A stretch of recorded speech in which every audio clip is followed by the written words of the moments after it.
Subuh rahimakumullah. Alhamdulillah, kesempatan subuh hari yang mulia ini di Jumat 3 Oktober 2025 bertepatan dengan 10 Rabiul Akhir 1447 Hijriah. Kita dapat melaksanakan kewajiban-kewajiban kita dari mulai salat subuh berjamaah sampai kita saat ini insyaallah duduk di majelis ilmu untuk dalam rangka thalabul ilmi. Mudah-mudahan semua diterima oleh Allah Subhanahu wa taala sebagai amal saleh. Salawat teriring salam tak lupa senantiasa kita curah limpahkan kepada junjungan kita baginda Nabi besar Muhammad sallallahu alaihi wasallam serta seluruh keluarganya, para sahabat dan pengikutnya hingga yaumil qiyamah. Mudah-mudahan kita semua tergolong umat Nabi yang kelak mendapatkan syafaatnya di yaumil qiyamah. Amin ya rabbal alamin.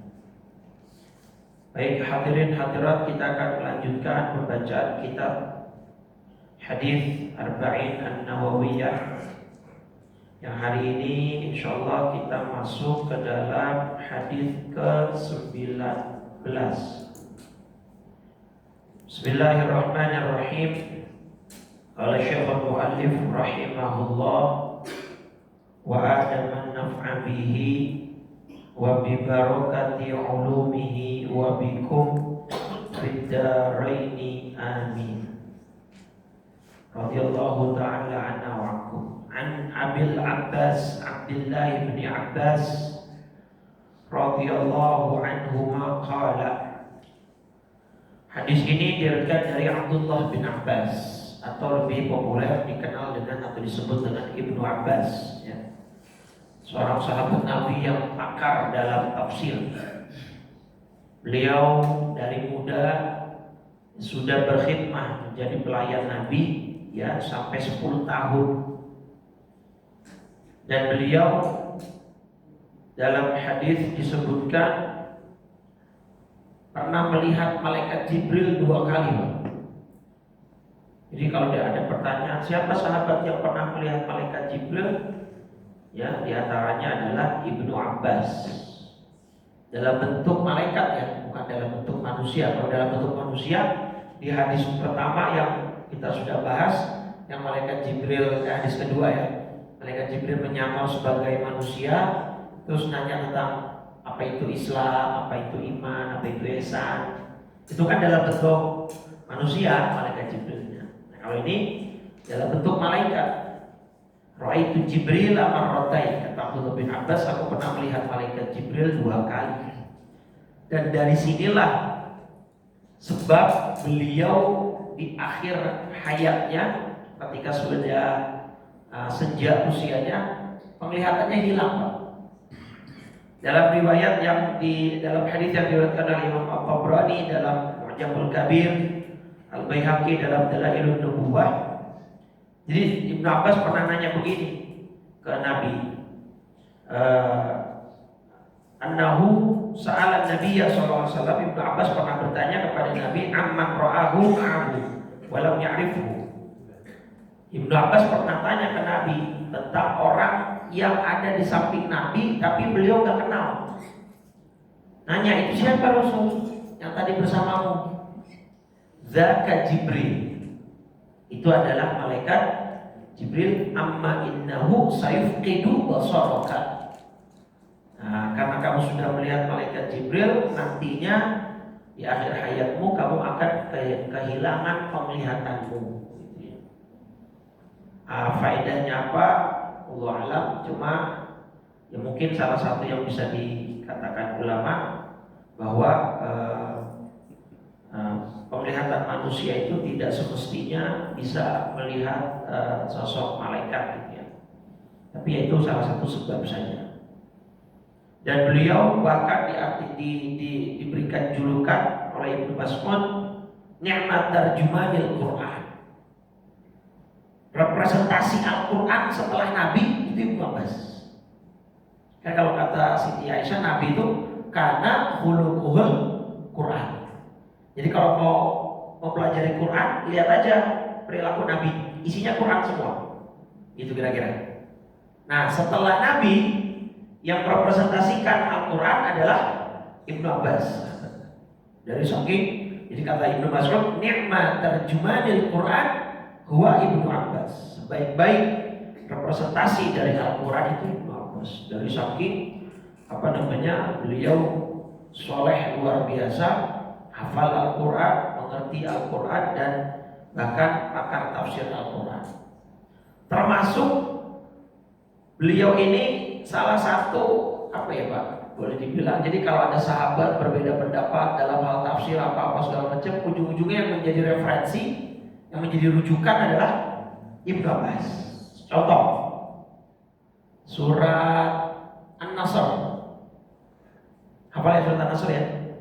Idza jaa nasrullahi wal fath, terus ra'aitan khuluna fi dinillahi fasabbih bihamdi rabbika wastaghfir innahu. Itu surat tentang apa, Pak? Tentang apa? An-Nasr artinya apa? Nasr, kemenangan. Idza jaa nasrullahi wal fath, jika atau apabila kemenangan telah datang dan adanya fathu Mekah maksudnya di situ. Terus waraitan nas, kamu akan melihat manusia yadkhuluna fi dinillahi, masuk ke dalam agama Allah, agama Islam, afwaja, secara berbondong-bondong. Fasabbih, maka bertasbihlah, bihamdi rabbika, ya, dengan memuji Tuhan, wastaghfir, dan beristighfarlah, innahu kana. Nah, jadi itu kan surat tentang Fathu Mekah ya. Nah, ceritanya dalam suatu ketika Ibnu Mas'ud mengumpulkan veteran-veteran sahabat, sahabat-sahabat senior. Saat itu Ibnu Abbas masih sangat belia, sangat muda. Ditanyalah tentang surat ini. Semua para sahabat senior itu berkata, ya udah, ini surat tentang Fathu Mekah, ini surat tentang pertolongan Allah telah tiba. Maka kita disuruh memperbanyak tasbih dan beristighfar, bersyukur kepada Allah. Fasabbih bihamdi rabbika wastaghfirhu innahu. Satu-satunya yang punya pandangan lain Ibnu Abbas. Apa pandangan Ibnu Abbas? Surat ini, surat An-Nasr, adalah informasi atau isyarat dari Allah bahwa Nabi usianya sebentar lagi tutup. Di 3 ayat di surat An-Nasr itu nggak ada, Pak, yang secara tersirat menyatakan Nabi sebentar lagi wafat, nggak ada. Itu namanya akhirnya kemudian muncullah dalam terminologi ilmu tafsir ya, sebagai tafsir batin, ya, tafsir yang dikemukakan oleh ulama yang memiliki tingkat kesolehan di atas rata-rata. Itu Allah yang langsung menyingkap. Semua sahabat nggak ada yang mengarah ke sana, Pak. Ya pokoknya surat An-Nasr ini tentang pertolongan Allah. Tapi Ibnu Abbas memahami, oh ini kan tentang pertolongan Allah dan tentang Fathu Mekah. Berarti Nabi sebentar lagi tugasnya selesai. Ketika Nabi tugasnya selesai, berarti Nabi wafat. Dan betul, setelah turunnya ayat surat itu 2 tahun setelahnya kalau tidak salah, menurut ulama itu Nabi akhirnya wafat. Gitu ya. Nah itu salah satu contoh keahlian, kepiawaian dari Ibnu Abbas dalam menafsirkan apa? Al-Quran. Karena memang ada doa, Pak. Nabi itu mendoakan secara langsung Ibnu Abbas. Apa doanya? Allahumma alimhul hikmah wa ta'wil al-Quran. Misalnya tuh dalam surat Ibnu Majah nomor 166. Ya Allah, berikanlah dia ilmu, ya, dan berikanlah dia ta'wil Al-Quran. Atau yang paling populer redaksinya Allahumma faqihhu fiddin wa 'allimhu ta'wil. Jadi memang keahlian beliau dalam tafsir Al-Quran itu merupakan ijabah langsung dari doanya siapa? Nabi yang doain. Ya Allah, ini anak muda potensial, tolong berikan dia pemahaman agama yang dalam, dan tolong berikan dia ilmu tafsir atau ta'wil Al-Quran. Nah, ini beliau menjadi orang yang memiliki pemahaman di atas rata-rata sahabat yang lain, gitu ya. Baik, itu sekedar cerita kisah singkat tentang Ibnu Abbas, Abdullah bin Ibnu Abbas. Semoga Allah meridhoinya. Nah, hadisnya di sini kita masuk. Qala, jadi Abdullah bin Abbas berkata, kuntu khalfan Nabi sallallahu alaihi wasallam. Suatu hari, suatu ketika saya berada di belakang Nabi. Ya, yauman, suatu hari saya berada di belakang Nabi. Dalam riwayat Imam Ahmad, nabinya itu dan Ibnu Abbas sedang mengendarai unta atau keledai gitu lah ya. Jadi ada di atas kendaraan gitu. Tiba-tiba Nabi ngasih wasiat kepada Abdullah bin Abbas. Ya ghulam, wahai anak muda, inni u'allimuka kalimatin. Saya akan ngajarin kamu beberapa kalimat, atau artinya saya akan memberikan kepada kamu nasihat dengan beberapa kalimat. Apa nasihatnya? Pertama, ihfazillaha yahfazka. Jagalah Allah, maka Allah akan menjagamu. Ihfazillaha tajidhu tujahaka. Jagalah Allah, maka engkau akan dapatkan Allah berada di hadapanmu. Maksudnya menjaga Allah gimana Pak? Apa yang dimaksud menjaga Allah kira-kira? Nah, kata ulama apa? Menjaga perintah-perintahnya ya untuk dikerjakan dan menjaga larangannya untuk tidak dilanggar. Ya takwa lah intinya. Kalau kamu sudah menjaga Allah dari hal itu, maka Allah akan menjagamu. Menjagamu dalam apa? Nah, dalam tafsirnya, dalam syarahnya, fi nafsika, Allah akan jaga dirimu, wa ahlika, keluargamu, duniamu, wa dinika, dan agamamu.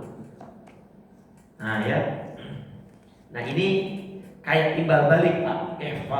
Ihfazillah, jagalah Allah, yahfazka, Allah akan jagamu. Itu sama kayak di beberapa ayat Pak. Ada 3 ayat yang apa susunan kalimatnya itu serupa. Jadi kayak ada timbal balik, take and give. Misalnya di surat 2 ayat 40, surat Al-Baqarah. Terus ada lagi di surat Al-Baqarah juga, surat 2 ayat 152 ya.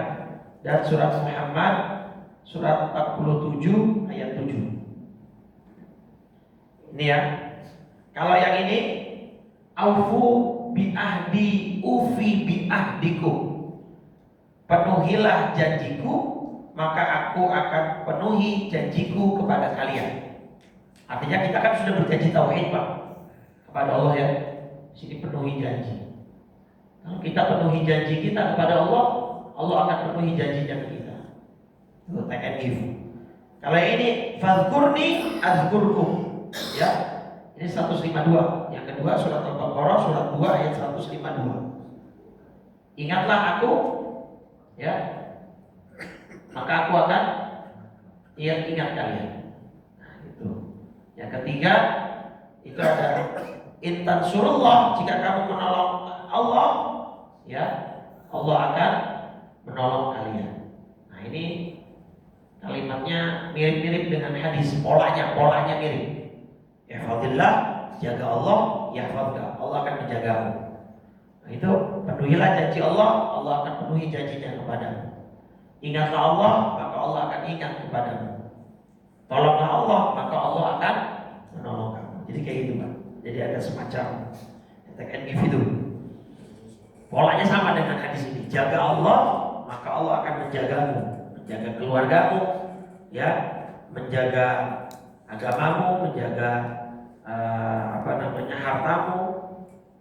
Nah, di sini ada sebuah hadis sahih Pak, Bukhari dan Muslim, doa. Nah, ini saya berikan doa yang Bukhari 6320. Ini doa Pak. Doa yang Nabi ajarkan kepada Barra bin Azib. Jadi doa di riwayat hadis riwayat Bukhari dan Muslim. Ya, Bukhari dan Muslim. Bukharinya di nomor 6320. Ya, Muslimnya di nomor 2714. Doanya gimana? Rabbi in qabatta nafsi farhamha Wa in arsaltaha fahfadha bima tahfadhu bihi ibadakas salihin. Saya tulis ya, ini Quran sudah ya. Ini doa kata Nabi dibaca setiap mau tidur waktu. Apa doanya? Ya Rabb, ya Rabb, hadisnya tadi di bawah dia. Ya, in qabatta nafsi. Ya. In qabatta nafsi. Ya, farhamha. Farhamha. Nah, ya Rabb, ya Rabbi, in qabatta nafsi farhamha. Ya Allah, jika Engkau mengambil nyawaku saat tidur ini, maka rahmatilah nyawaku itu. Wa in arsaltaha, wa in arsaltaha, wa in arsaltaha fahfadha. Ya, fahfadha, fahfadha bima tahfadhu. Nah, ini bima tahfadhu bihi ibadakas salihin. Tahfadhu bihi ibadakas salihin. Ya, salihin. Nah, itu. Ini hadisnya riwayat Bukhari 6320, Muslimnya 2714. Artinya apa? Ya Rabb, jika Engkau menahan nyawa saya, kan bacanya mau tidur nih, kan bisa saja orang tidur kan bablas ya, bablas maksudnya nggak hidup nggak bangun lagi gitu. Ya Allah, jika Kau ambil nyawa ini, jika Kau tahan nyawa ini, farhamha, maka rahmatilah nyawa saya. Wa in arsaltaha, tapi kalau Kau lepas lagi, nah, kalau Kau lepas lagi, maka fahfadha, maka jagalah nyawa kami, nyawa saya, bima tahfadhu bihi ibadakas salihin, sebagaimana Engkau menjaga nyawa orang-orang hamba-Mu yang soleh. Karena kita kalau lagi tidur Pak, nyawa kita itu sudah dalam genggaman Allah. Dalilnya buka surat Zukhruf ya. Surat Az-Zumar, surat Az-Zumar. Ya, Az-Zumar ayat 42. Ya. Surat Az-Zumar ayat 42. Nah, itu di situ ayatnya jelas tuh. Allah berfirman, Allahu yatawaffal anfusa hina mautiha. Allah lah yang mewafatkan seseorang ya, nyawa ketika dalam kematiannya. Wallati lam tamut fi manamiha. Dan Allah juga menggenggam nyawa orang-orang yang belum mati saat di dalam tidurnya. Ya. Nah, dari surat Az-Zumar ini ayat 42, kemudian ulama mengatakan orang yang masih hidup dengan orang yang sudah meninggal itu bisa ketemu. Di mana?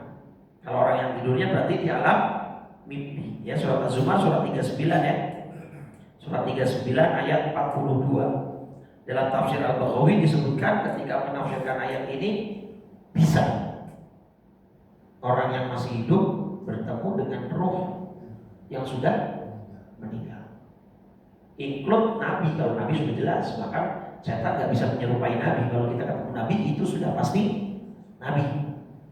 Nah, tapi kalau manusia yang lain kemungkinannya 50-50. Bisa iya, bisa bukan. Artinya bisa saja setan yang menyamar. Tetapi bisa ada kemungkinan orang beriman bertemu dengan orang yang sudah meninggal itu dalam mekanisme mimpi. Dalilnya itu surat Az-Zumar surat 39 ayat 42. Jadi kalau kita tidur itu dalam tanda petik nyawa kita sudah dalam genggaman Allah. Tinggal nanti nyawanya tetap ditahan atau dilepas. Nah, kalau ditahan, ini dia doanya. Ya Allah, kalau Kau menahan nyawa aku, sayangi, rahmati. Tapi kalau Kau lepas lagi, artinya kita bisa bangun, hidup masih sampai sekarang, maka jagalah sebagaimana Kau menjaga nyawa dari hamba-hambamu yang soleh. Itu dia Pak. Ya. Ihfazillah yahfazka. Jagalah Allah, maka Allah akan menjaga. Terus ihfazillah, jagalah Allah, tajidhu tujahak. Jagalah Allah, maka kau akan dapati Allah di hadapanmu.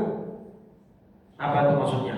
Sama. Jika kita menjaga perintah-perintah Allah, menjaga larangan Allah untuk tidak dilanggar, Allah akan selalu berada di dekat kita, di hadapan kita, sehingga Allah selalu menjaga kita. Wa idza sa'alta, dan jika kamu meminta, fas'alillah, maka mintalah kepada Allah. Nah ini kemudian jangan disalah pahami Bapak Ibu.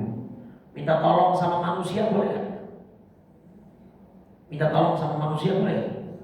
Terus arti iyyaka na'budu wa iyyaka nas, artinya apa itu? Iyyaka itu artinya hanya, Pak.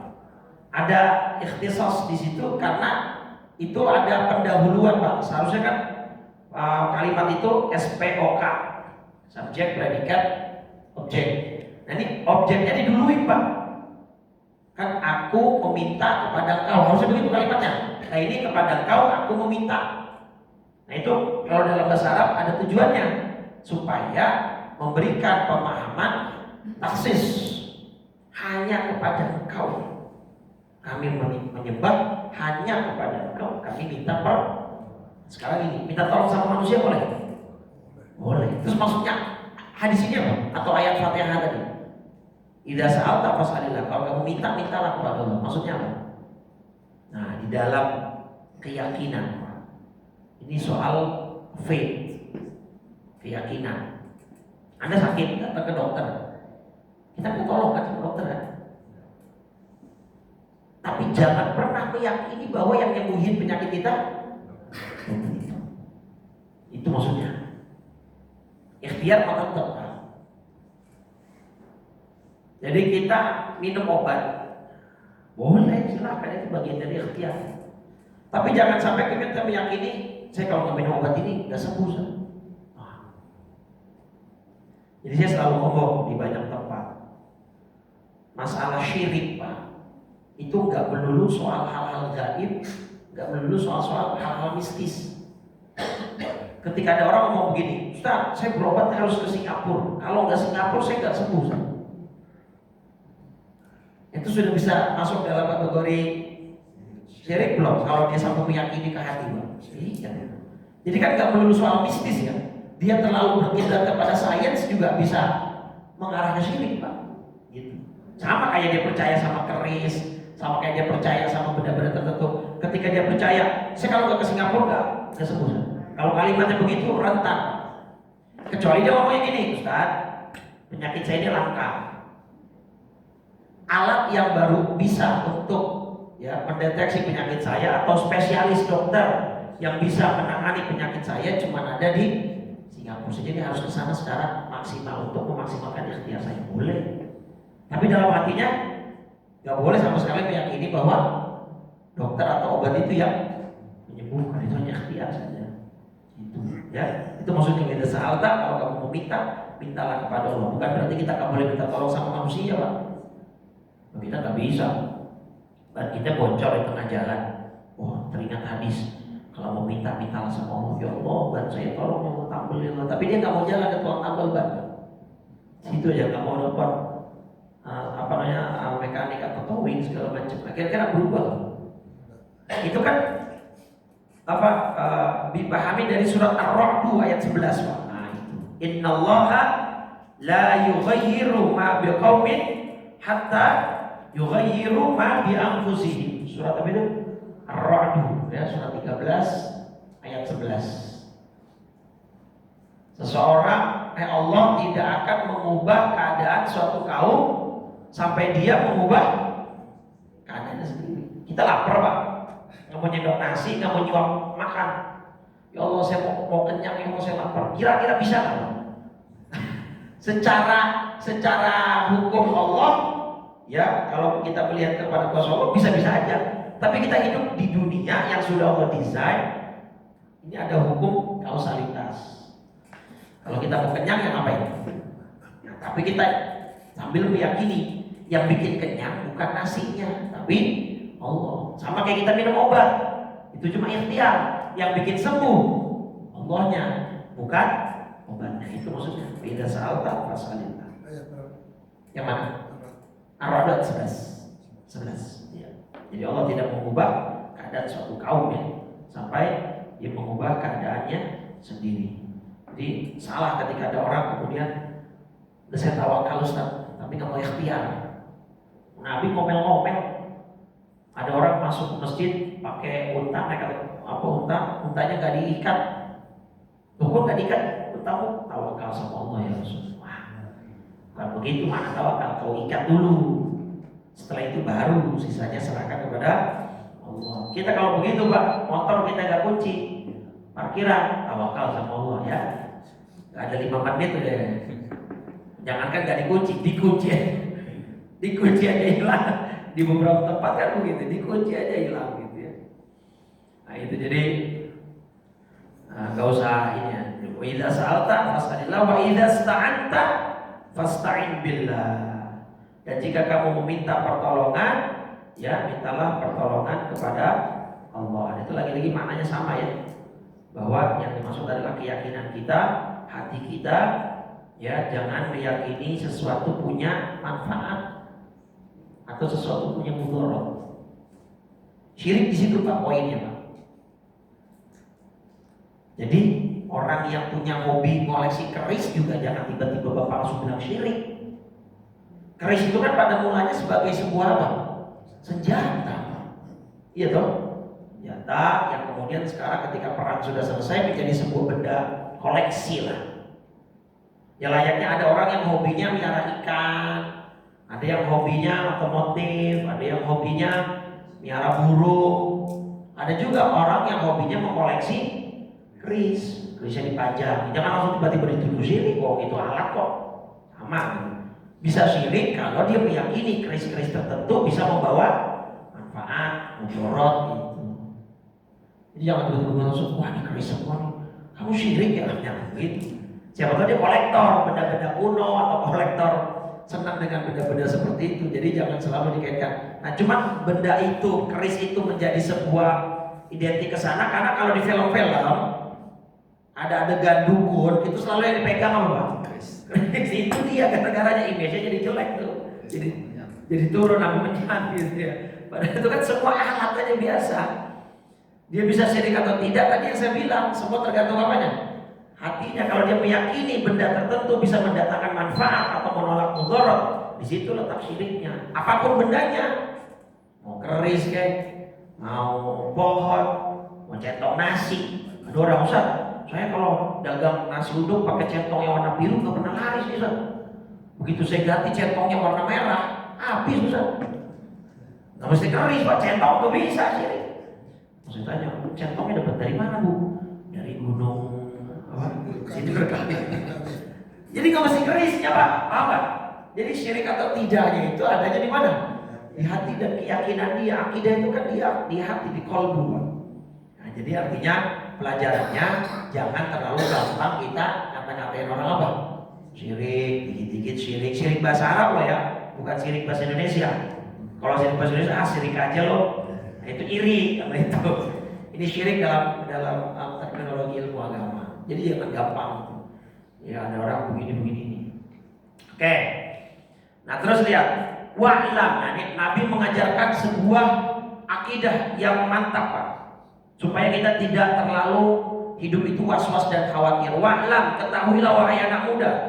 Ini kan Nabi lagi ngasih wasiat kepada siapa tadi? Abdullah bin Abbas atau Ibnu Abbas. Wahai anak muda, ketahuilah annal ummata, sesungguhnya seluruh makhluk, lawi ijtama'at, kalau mereka berkumpul ala ayyanfa'uka bisyai'in, untuk mendatangkan sebuah manfaat kepadamu, lam yanfa'uka illa bisyai'in qad kataballahu lak. Manfaat itu tidak akan kamu terima kecuali memang manfaat itu sudah dituliskan dan ditakdirkan untukmu. Ya, jadi nggak mungkin ada biar kata seluruh makhluk di dunia ini, mau jinnya, mau manusianya, mau hewannya sekalipun, kalau Allah tidak mentakdirkan kamu mendapatkan sesuatu yang berupa manfaat, kamu gak bakal dapat. Itu kira-kira. Kalau memang bukan garis takdirnya dia. Jadi nggak usah khawatir. Sama sebaliknya.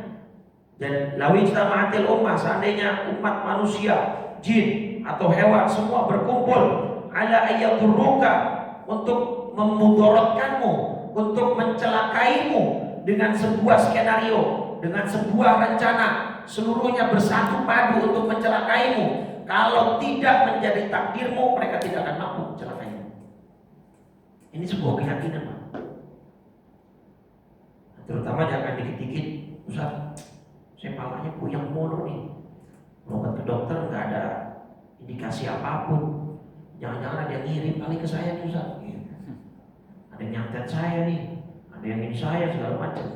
Jangan dikit-dikit gampang-gampang membawa arah ke situ.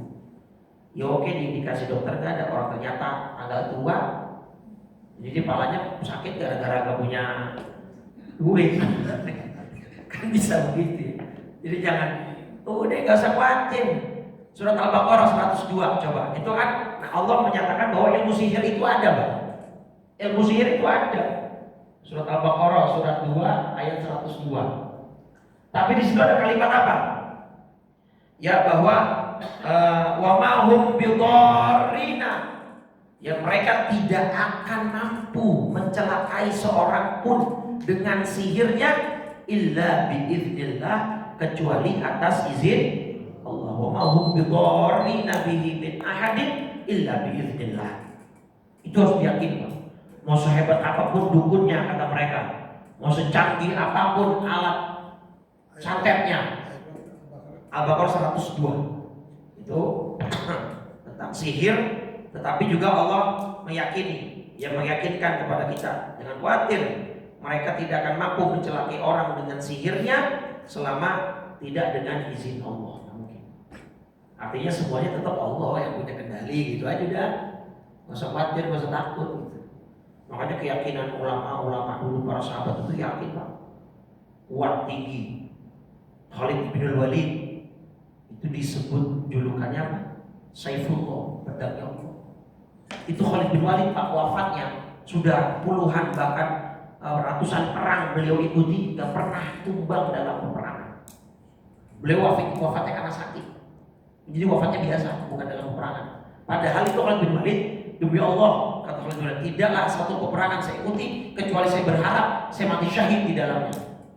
Tapi Allah takdirkan lain, Pak. Kenapa? Kata ulama, kok Khalid bin Walid wafatnya tidak dalam perang? Karena beliau mendapat julukan dari Nabi, pedangnya Allah, Saifullah.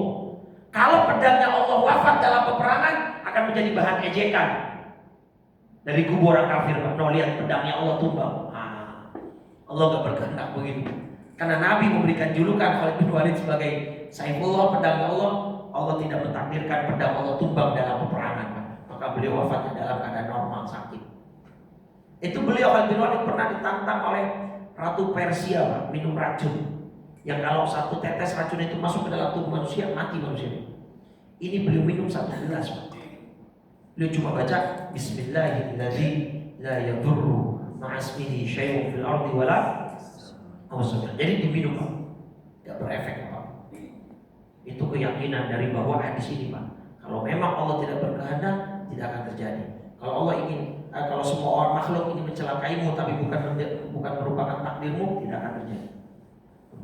Apa keyakinannya mantap. Tapi Bapak Ibu jangan coba. Ntar di rumah baca itu mau minum baygon lagi. Bismillahirrahmanirrahim, la yadurru ma'asmihi. Wah, jangan ya, Pak. Ya, yang ada ambulans sedang datang ke depan rumah. Beda ya, beda ini. Sudah rufi'atil aqlam, ya, pena telah dicabut, diangkat. Kolam itu jadi ininya Allah, Pak, ya. Salah satu makhluk Allah yang pertama kali diciptakan dalam hadis sahih itu adalah kolam. Apa kolam? Pulpen kalau bahasa kita ya. Ya, pena.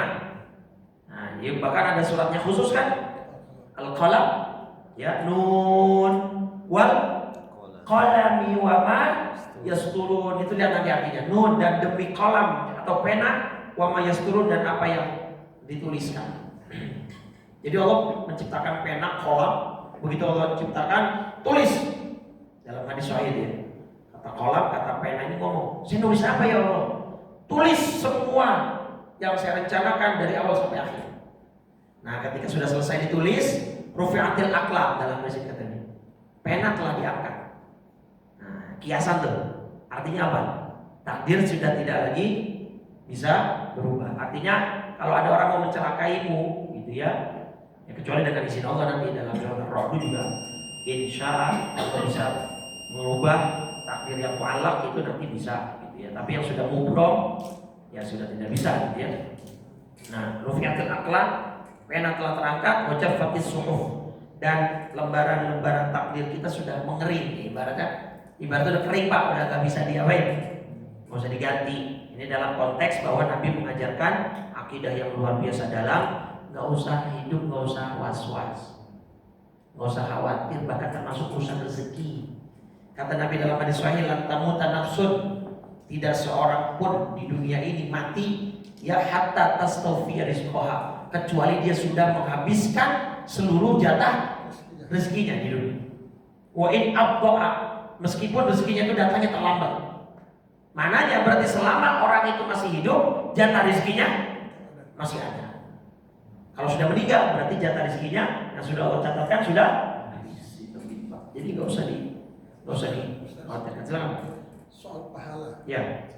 Kalau dikatakan sih kalau kita sholat suruh, pahalanya katanya sama dengan pergi ke umroh. Nah, pahala itu setiap kali kita sholat suruh dapat pahalanya seperti itu, atau berakumulasi. Oke. Itu kalau di dalam usulul fiqh itu dianalisa tuh teks-teks hadis seperti itu Pak. Ya.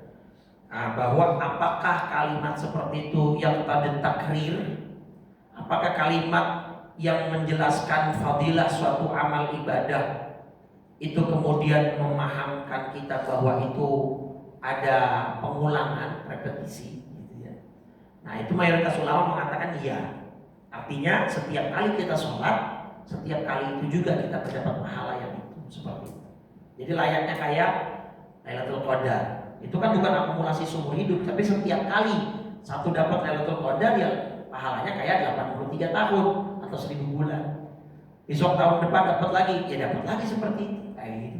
Nah, sekarang ada teman-teman kita di sini entah tabur gitu atau serius, katanya pahalanya itu hanya didapat apabila kita sesudah sholat tetap di masjid baru dapat. Bukan habis sholat kita keluar dulu minum-minum ngobrol baru balik lagi baru sholat.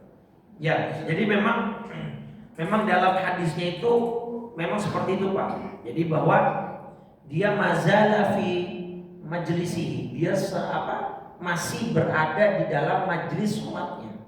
Dia masih ada di tempat di mana dia tadi sholat subuh. Nah, itu maksudnya sebenarnya tujuan Nabi mengatakan itu supaya waktunya dia gunakan untuk zikir. Ya, jadi ketika dia sudah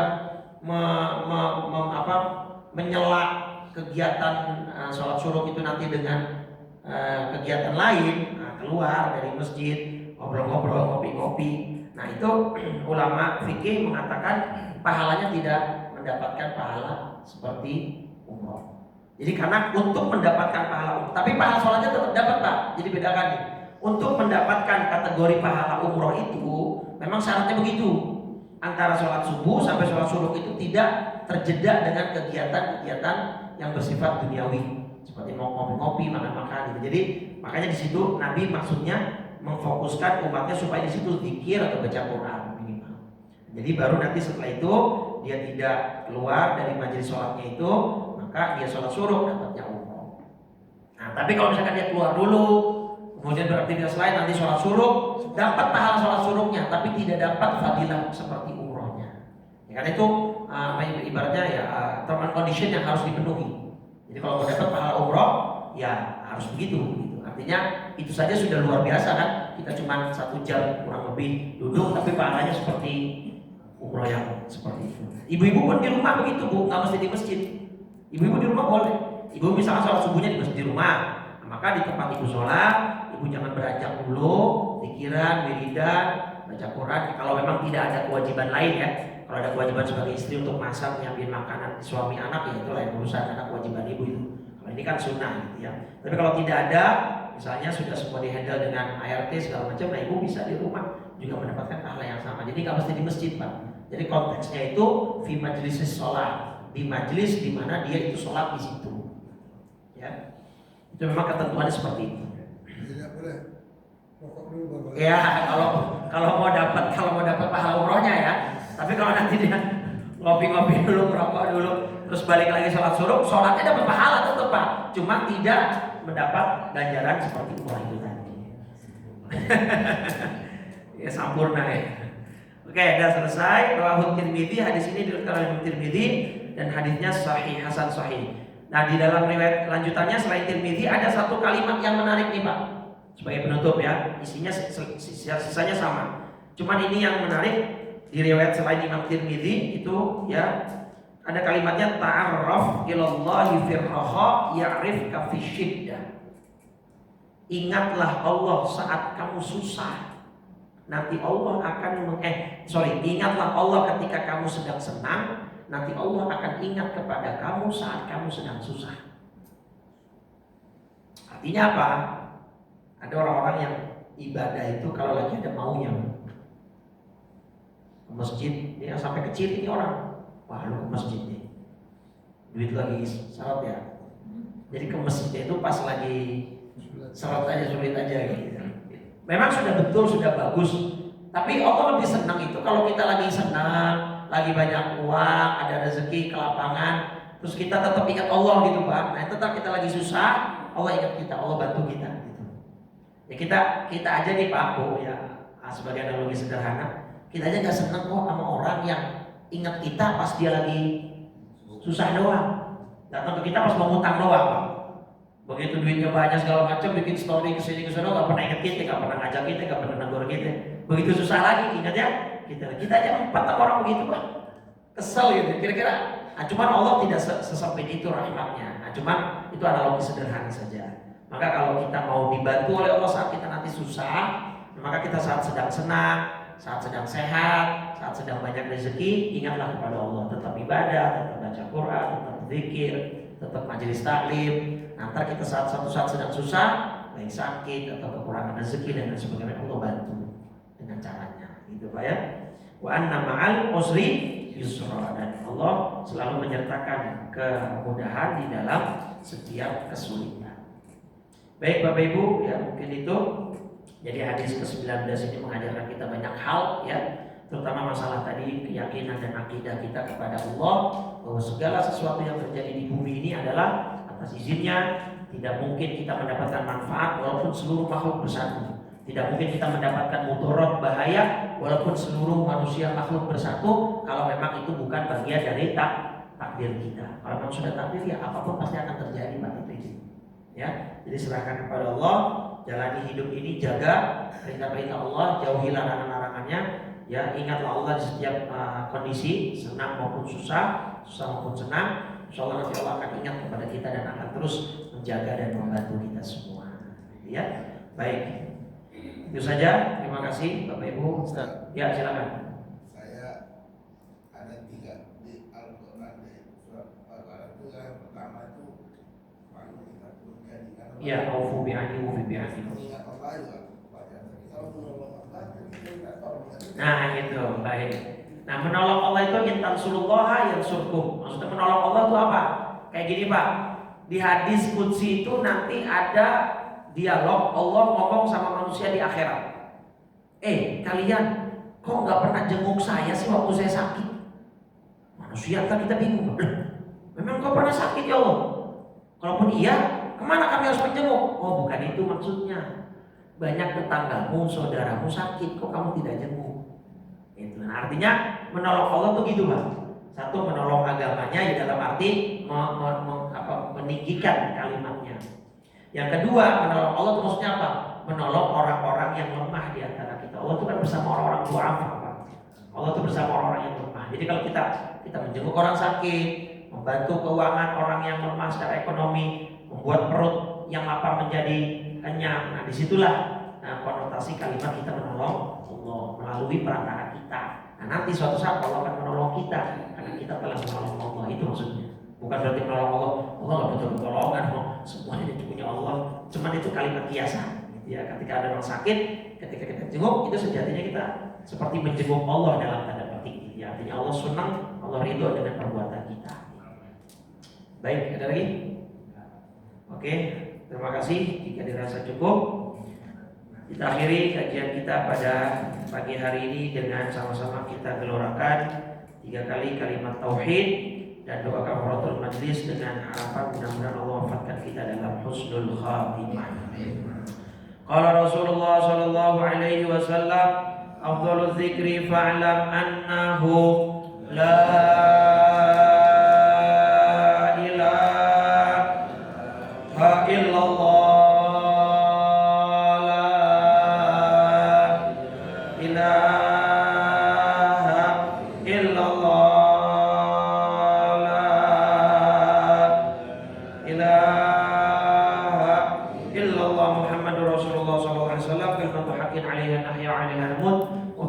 Insyaallah taala minal aminin. Alhamdulillahirabbil alamin. Allahumma shalli ala sayyidina Muhammadin wa ala alihi washabihi ajma'in. Allahumma inna nas'aluka al-huda wat tuqa wal 'afafa wal ghina.